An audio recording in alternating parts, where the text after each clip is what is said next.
golfers, welcome back to the channel. You're probably thinking to yourself right now, I want to get my golf swing in some sort of shape for the start of the season. It's not going to come to you and chap at the door and just make you better. You need to actually work to get slightly better. So what we've done is we've offered a kind of promotional deal regarding online lessons.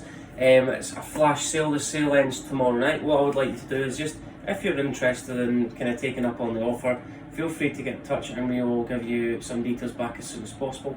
So today's video is a basis around an online lesson I had earlier this week and the improvements this golfer made by just a couple of simple things that we implemented within the first lesson. So this golfer had a severe kind of early release, struggled with low point control, had to break down, left wrist got in a cuppy position, we created a lot of loft at impact. And from that position, the golfer created a very weak impact position, and from there they just struggled with thin strikes, heavy shots, and also high golf length. Practice most productively as possible and most efficient. So let's run through a breakdown of what this golfer struggled with and we'll get to work. Position before, where we're looking for some quick advice to keep our golf swing intact during a round of golf. My biggest advice would be, there's no such thing as a quick fix in golf. You actually need to work, stick to a plan, stick to the process, and you need to love the process more than the result to start off with. What you're going to find is you're going to find a little bit difficult to make good contact technique. So what you need to do is you need to stick with the process, because the process seems a little bit prolonged in terms of working on stuff that can be quite challenging. We're not always going to experience success to start off with. That is the great thing about golf. Every time you practice, you should always look at something that you struggle with. Don't always practice the things you're good at, because that's how it becomes a big gap between what you're good at and what you're not so good at. So my words of advice for today is try and practice the stuff that you're struggling with. So that might be wedge play.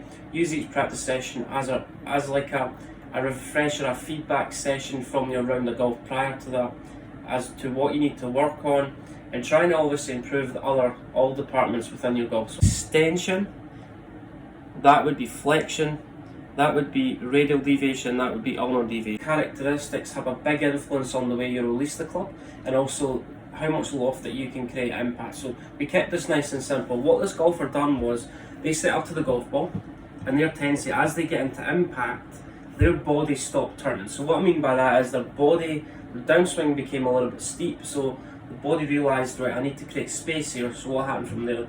The body backed out, hands kind of took over, and that's where we kind of lose all our wrist angles. Because our weight is behind the golf ball, the tendency is the club's going to hit the ground before the golf. If I start to rotate my body, then what's going to happen? My hands are going to move forward and my body is going to take my hands along for the journey.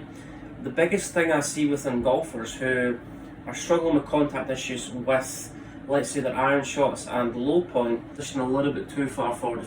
Hands have to buckle, so this lead elbow has to bend, and also this lead wrist has to cup as well, just to try and get to the golf ball and manage the club face. Position where the lead wrist gets into extension or a cup position would create a lot of high shots, it would create a lot of contact issues, and the tendencies we're always going to create a lot of loft impact. So we're not going to create a kind of that low penetrating compressed strike that we would like to achieve. What he emphasised was, if our body stops turning, so our body stops turning for one reason, because it's something that's happening at the early stages of the downswing that's preventing the body obviously from rotating all the way through. What we kind of highlighted to start off with is this golfer was getting the club shaft pretty steep in transition. So if my hands are moving in front of my body, the only way I can stop the club going steeper is I have to tilt my body back this way, I have to stop my body turning.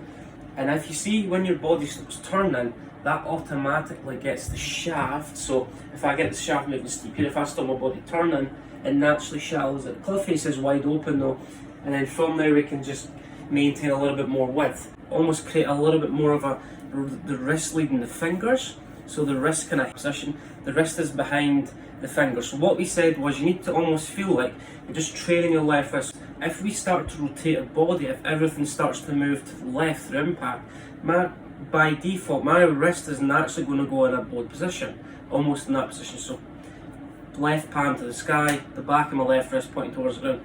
If I hang back, then what's going to happen? This has to break down for the club head to get to the golf ball. When you visualise that the fingers always stay behind the wrist joint, if we visualise that we're carrying a tennis ball in our hand, if we were to break that down and go into extension, palms pointing down towards the ground, and from there we're going to drop 10 spins. A long day at work and you just want to watch the telly after work, put the controls, so controls on your left hand, on the controls pointing towards the sky as long as possible. So from that position, back of the controllers pointing down towards the ground.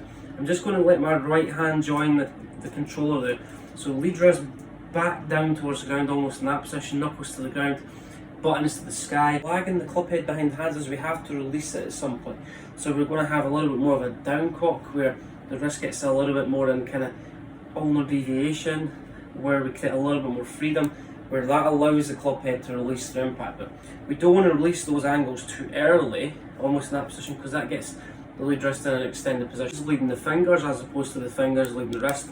So get into that position, do this drill, put your right hand on the club, let your left hand join the club, and from there you just feel like you're snapping your left wrist down towards the ground. As you can see from there, that's reducing the loft. That's going to allow us to take a slight divot after impact. If we cut the lead wrist, we add loft, we create low point issues, and it's not very good for the ego because we think we hit the ball further than what we actually do. But realistically, what is you're creating poor impact conditions that matches or the ideology of the shot. So what we're trying to do is we're going from our address position into our impact position, so weight's moving left. I've got a little bit more of a down cock in both hands.